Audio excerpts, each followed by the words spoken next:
he forbids, abstain from it. তিনি যা নিয়ে এসেছেন ধরো, তিনি যা নিষেধ করেছেন ছাড়ো। পারা যাবে?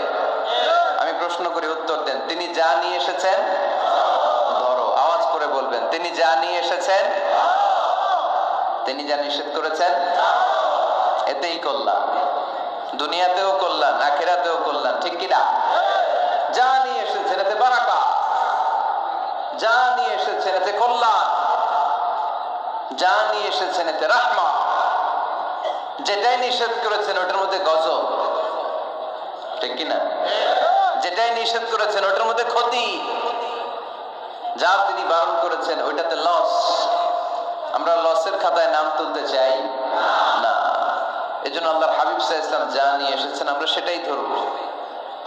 যা থেকে তিনি বারণ করেছেন ওটা ছাড়বো।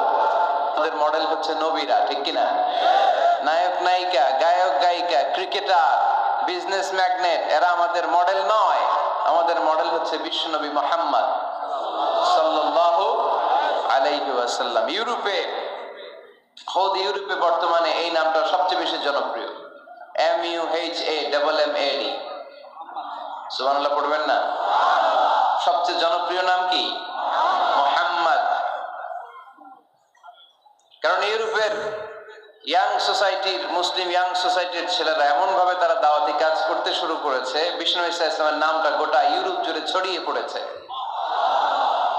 কিছু ছেলে ক্লিনলিনেস অ্যাওয়ারনেস ক্যাম্পেইন করেছে, পরিচ্ছন্নতা অভিযান।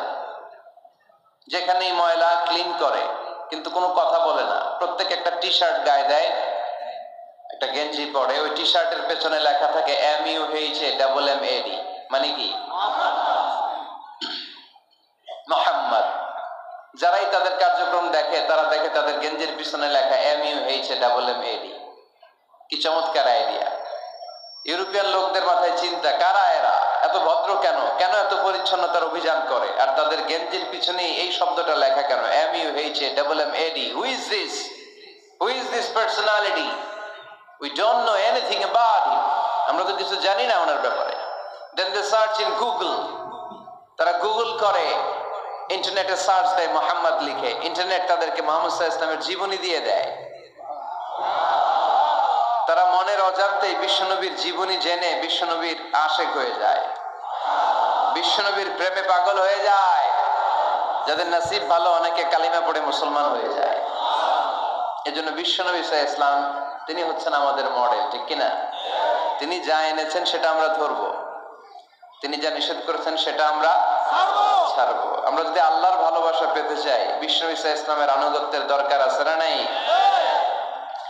এজন্য আল্লাহ বললেন, কুল ইন কুনতুম তুহিব্বুনাল্লাহা ফাত্তাবিউনি ইউহিব্বুকুমুল্লাহ ওয়া ইয়াগফির লাকুম যুনুবাকুম ওয়াল্লাহু গফুরুর রহিম। আল্লাহকে যে পাইতে চায়, হযরতকে ভালোবেসে আরশ কুরসি লৌহ কালাম না চাইতে পেয়েছে সে।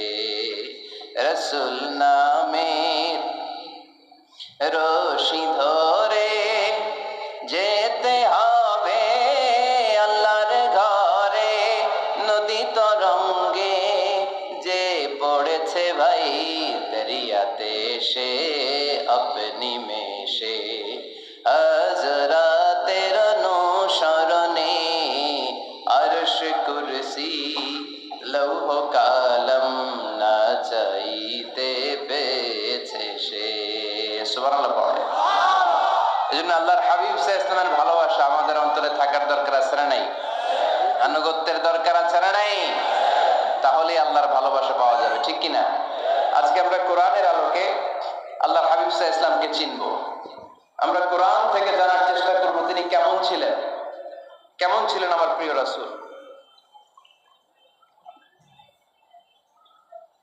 কোরআনুল কারীম থেকে যদি আমরা বিষ্ণু ঈসা ইসলামের পরিচয় জানতে চাই, কোরআন সর্বপ্রথম আল্লাহর হাবিবের যে পরিচয়টা আমাদেরকে দিবে, কোরআন বলবে তিনি হচ্ছেন রাসূলুল্লাহ। আমাদের প্রিয় নবীর সবচেয়ে বড় টাইটেলের নাম কি? রাসূলুল্লাহ। সবাই আওয়াজ করে পড়বেন, টাইটেলটার নাম কি? বড় টাইটেল আছে? এমপি বলেন, মন্ত্রী বলেন, যাই বলেন না কেন, ধনকুবের বলেন, রাসূলুল্লাহর উপরে কোনো টাইটেল নাই, ঠিক কিনা? কেউ চাইলেই রাসূলুল্লাহ হতে পারে না, হতে পারে? আমরা সবাই মিলে যদি একজনের ভোট দেই, উনি তো রাসূল হয়ে যাবে, তাই না? হবে না? ভোট দিয়ে রাসূল বানানো যায় না?